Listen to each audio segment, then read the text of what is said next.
Hi there. Let's spend a couple of minutes looking at a popular and commonly used method of pricing based on costs. Cost, of course, is a massively important influence on business decisions, particularly when it comes to setting the price of a product or service. And in order to be profitable over time, the price charged by a business needs to be more than its costs in order for a profit to be made.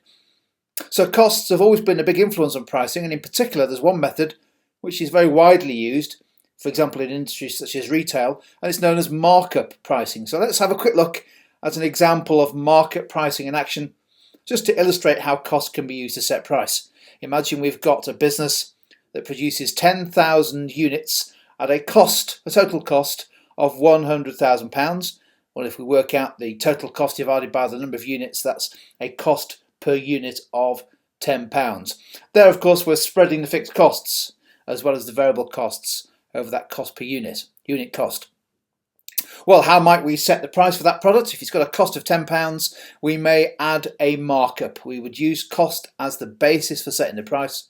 For example, we may decide to add up a markup of 200% on top of the price of 10, a markup of £20, add the markup to the cost, gives you the selling price. Selling price is cost plus markup of £30.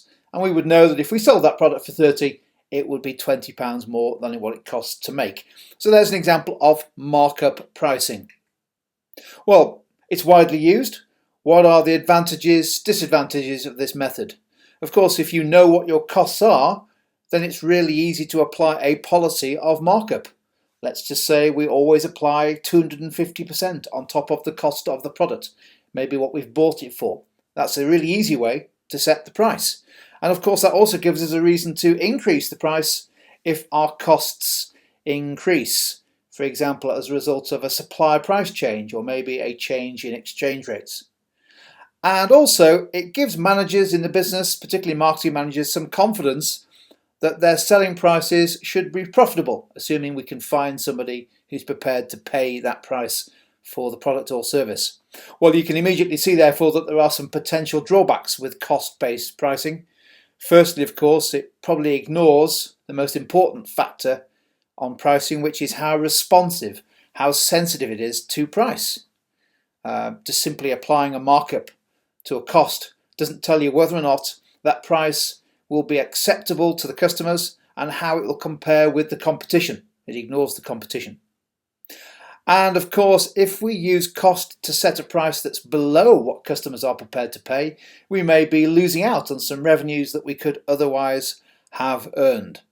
And I think there's also an argument that simply basing price on cost means that there's relatively little incentive for a business to be efficient, to control costs, if you know that the price is always going to be 3 times the cost.